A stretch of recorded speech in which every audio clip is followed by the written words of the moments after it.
The headlines: Prime Minister Manele refutes Honourable Gordon Dasililo's claim that the Kangawa Bay oil spill in Rennell should have been handled under the Environment Act 1998.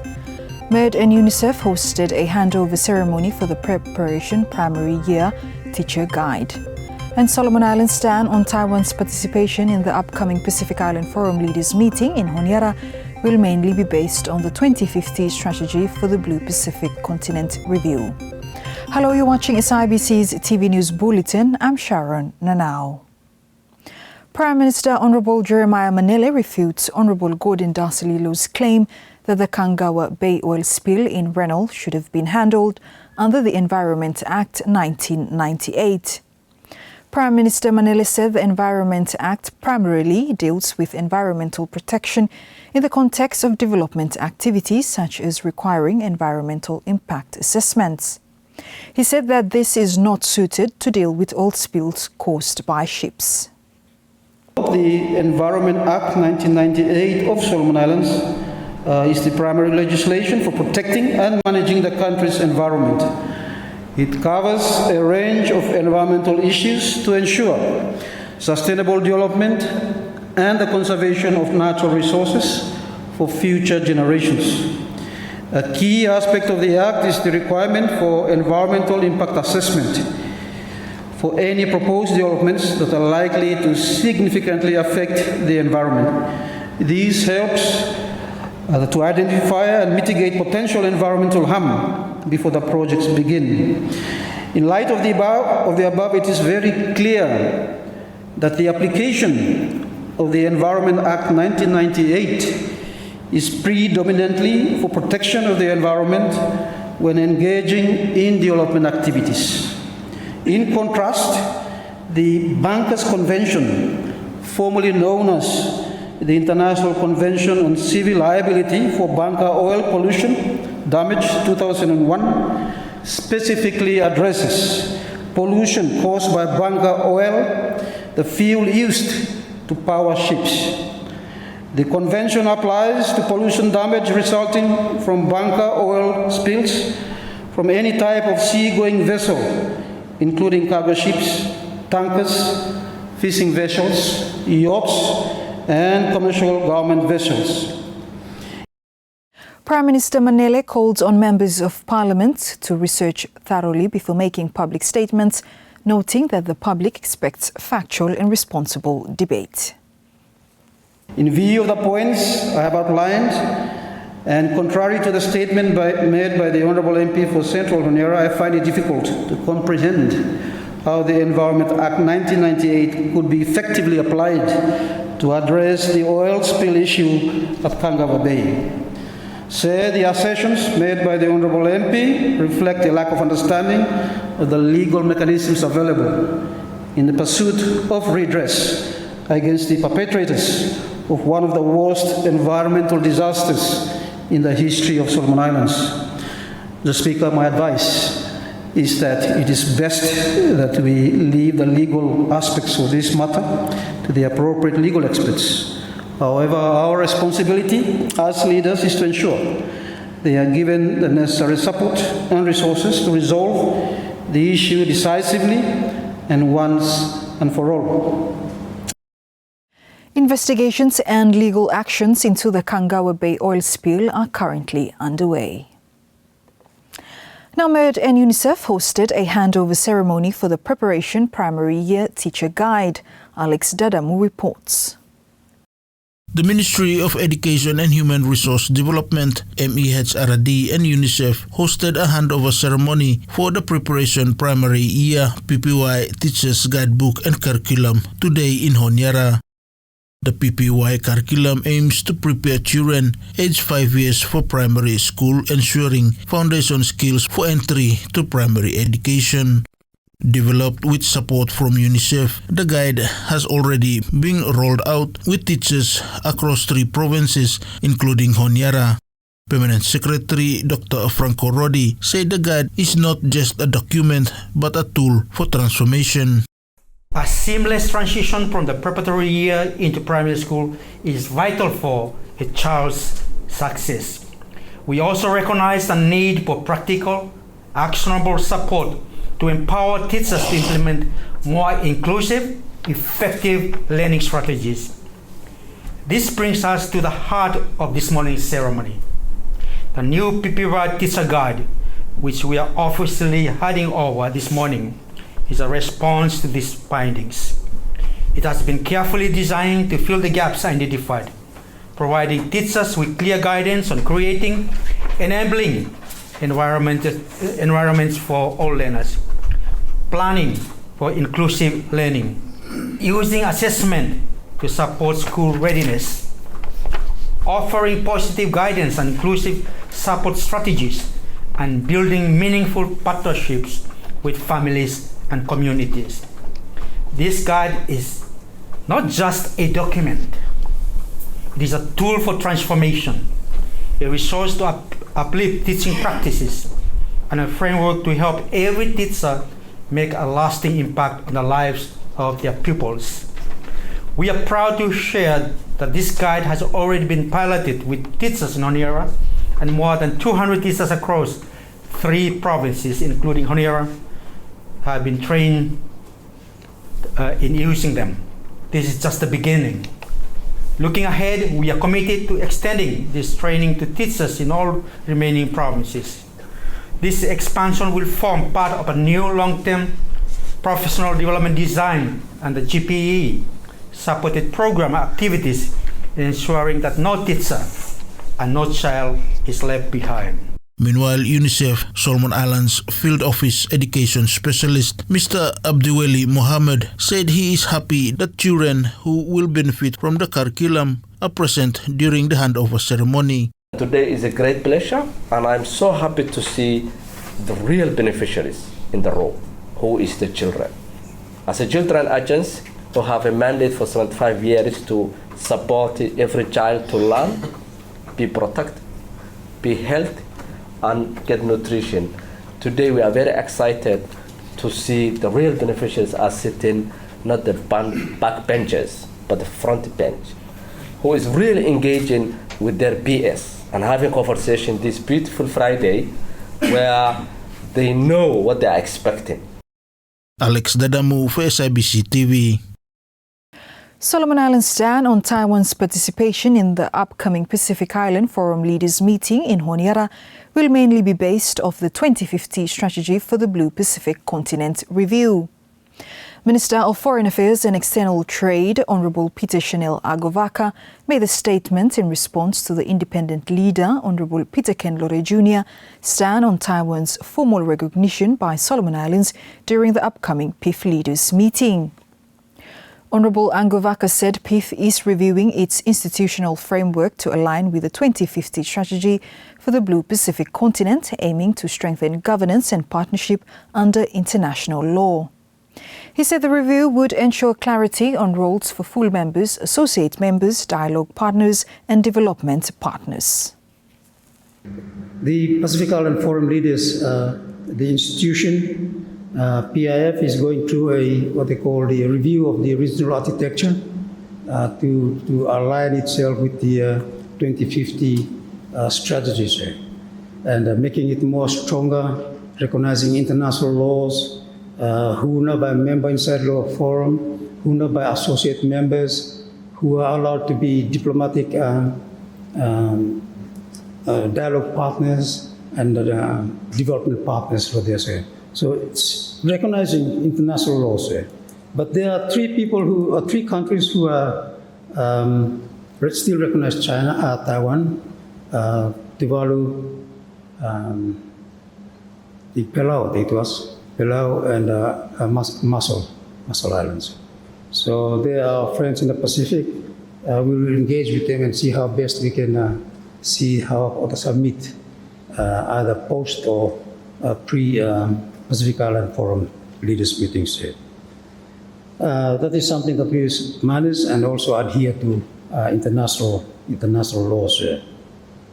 So the review of the regional architecture and to ensure that the political groupings and all the institutional processes, governance mechanisms, and partnership with the international partners and stakeholders are maintained. Mr. Speaker, I'll elaborate a little bit more on this one. The United Nations One China policy has obviously enshrined in the resolution 2750 that I'm recognizing PRC as the legitimate government of China, and Taiwan is part of the China there. So USA acknowledges the One China policy in the Shanghai communique in 1972. So. And United States are acknowledging that China, on other side of the Taiwan Strait, there's only one China, and that Taiwan is part of that China. So we follow international law and all yes, limiting and divert differently. But as I said, we'll manage that relationship with Palau, Tuvalu, as well as Masalalang in going forward, preparing for this meeting. Now, the Ministry of Mines, Energy and Rural Electrification will be undergoing major reforms aimed at improving internal processes in the Mines Division. Alex Dadamu with the details. The Ministry of Mines, Energy and Rural Electrification will undergo major reforms aimed at improving internal processes in the Mines Division. Minister of Mines, Energy and Rural Electrification, Honorable Derek Manuari, made the statement when fronting the media this week on the issue of the 33 unpaid shipments of bauxite from Rennell. He said the reforms will look at improving the administration, processes and procedures. There will be holistic reforms within the ministry, looking at the administration processes and procedures. Ministry of Mines is not considered as an essential ministry, as essential services under the Essential Act. But we look after a lot of sectors. We have productive sectors in the country like water, energy, and even mines, minerals, where heavy backbone of the country will in terms of economic advancement. So because it is not considered as an essential services ministry, some of the vacancies in terms of establishment were not taken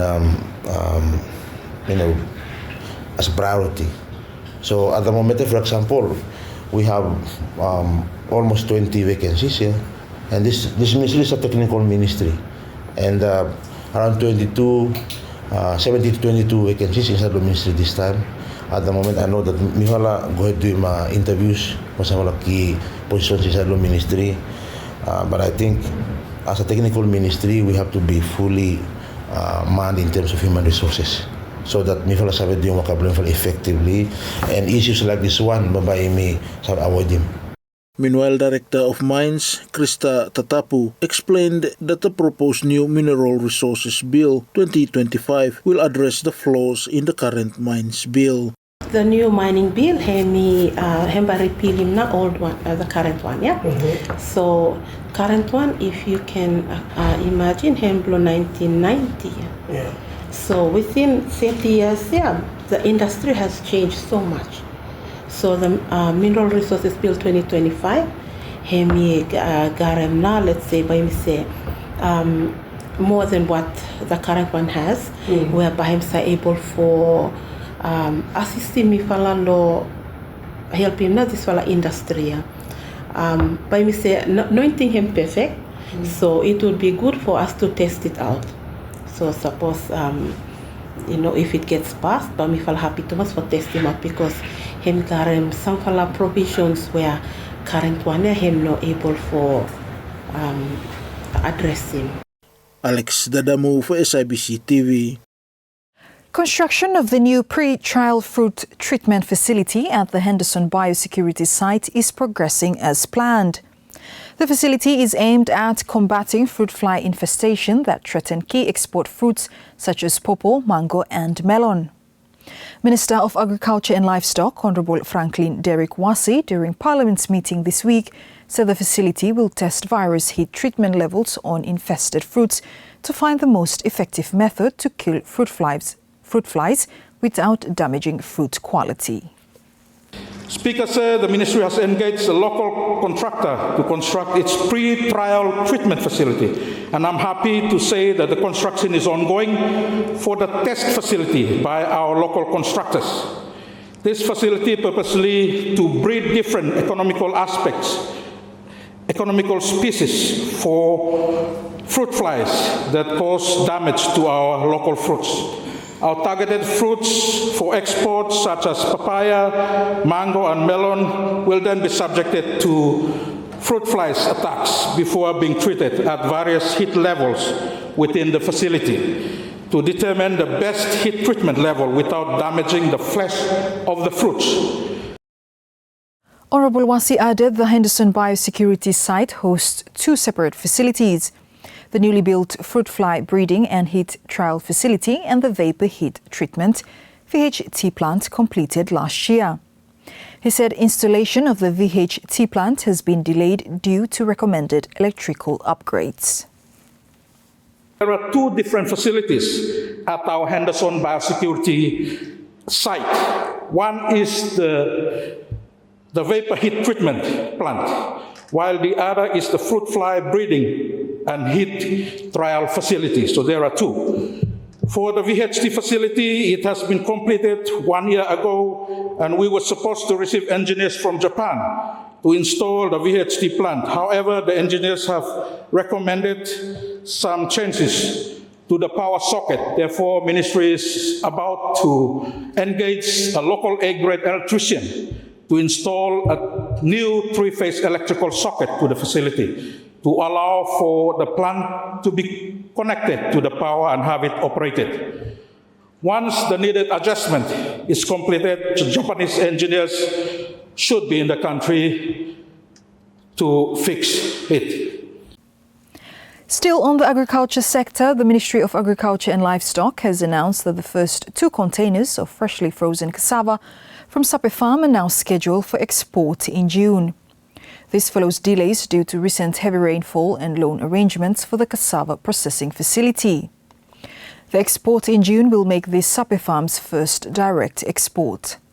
Minister of Agriculture and Livestock, Honourable Franklin Derek Wasi, during Parliament's meeting this week said demand is growing, with buyers in Melbourne, Australia requesting to increase monthly shipments from 2 to 4 containers.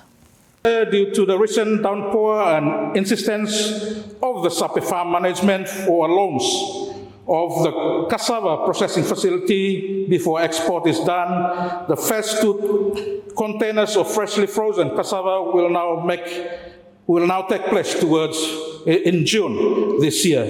The Ministry has invested around 2.7 million in the modern state-of-art cassava processing facility with a bigger contribution from the Sape Farm and the Ministry of Foreign Affairs. Apart from processing of the fresh cassava tubers, the Ministry can also produce cassava flours and livestock feed for piggery and poultry. The Ministry is happy to say that the investment is a worthy one. Now, the growing need for shared infrastructure in the Meteorological Services Division in the Pacific must be addressed. Alex Dadamu with the details. The growing need for shared infrastructure in the Meteorological Service Divisions in the Pacific must be addressed. The point was raised by Mr. Levu Antfalo, Chair of the Pacific Meteorological Council, this week at the Climate and Ocean Support Program in the Pacific, or COSPAC, annual steering committee meeting held in Honiara. Mr. Antfalo said the regional database for training and data backup must be prioritized and invested in. As we enhance our services, we must also address the region's growing need for shared infrastructure. A regional database for training and data backup must be prioritized. Balancing data sharing and appropriate controls and MOUs that are so much in line with the WMO recommendations. We must also invest in impact database to systematically document climate and weather extremes and their socio-economic consequences. This information is critical to enable National Met Service and Hydrological Services to provide risk-informed advice and strengthen our disaster preparedness and contribute to loss and damage efforts. Australian High Commission Minister Chancellor Lindsay Buckingham said Australia is happy to be a partner in COSPAC alongside New Zealand. She also announced a new twinning partnership program between Solomon Islands Metrological Service SIMS and Australian Bureau of Meteorology. With our partner at Solomon Islands, we're very pleased to have launched a new twinning partnership between the Solomon Islands Meteorological Service and Australia's Bureau of Meteorology. By focusing on strengthening weather observation and forecasting capabilities, this new partnership is a great complement to COSPAC. Meanwhile, New Zealand High Commissioner to Solomon Islands, His Excellency Jonathan Kerr, said New Zealand welcomes COSPAC's increased focus on capacity development, communication and community engagement, and the integration of gender and inclusion. The next phase is about going further. We welcome the program's increasing focus on capacity development, communications and community engagement, and the integration of gender and inclusion. These are essential to ensuring that science-based services reach the people who need them most in ways that are trusted, accessible, and locally owned. The COSPAC 5-day annual steering committee meeting, which started on Monday, concluded today in Honiara. Alex Dadamu for SIBC TV. And that's news. Follow us on sibconline.com.sb and our SIBC News Facebook page for more of our latest stories. Thanks for watching.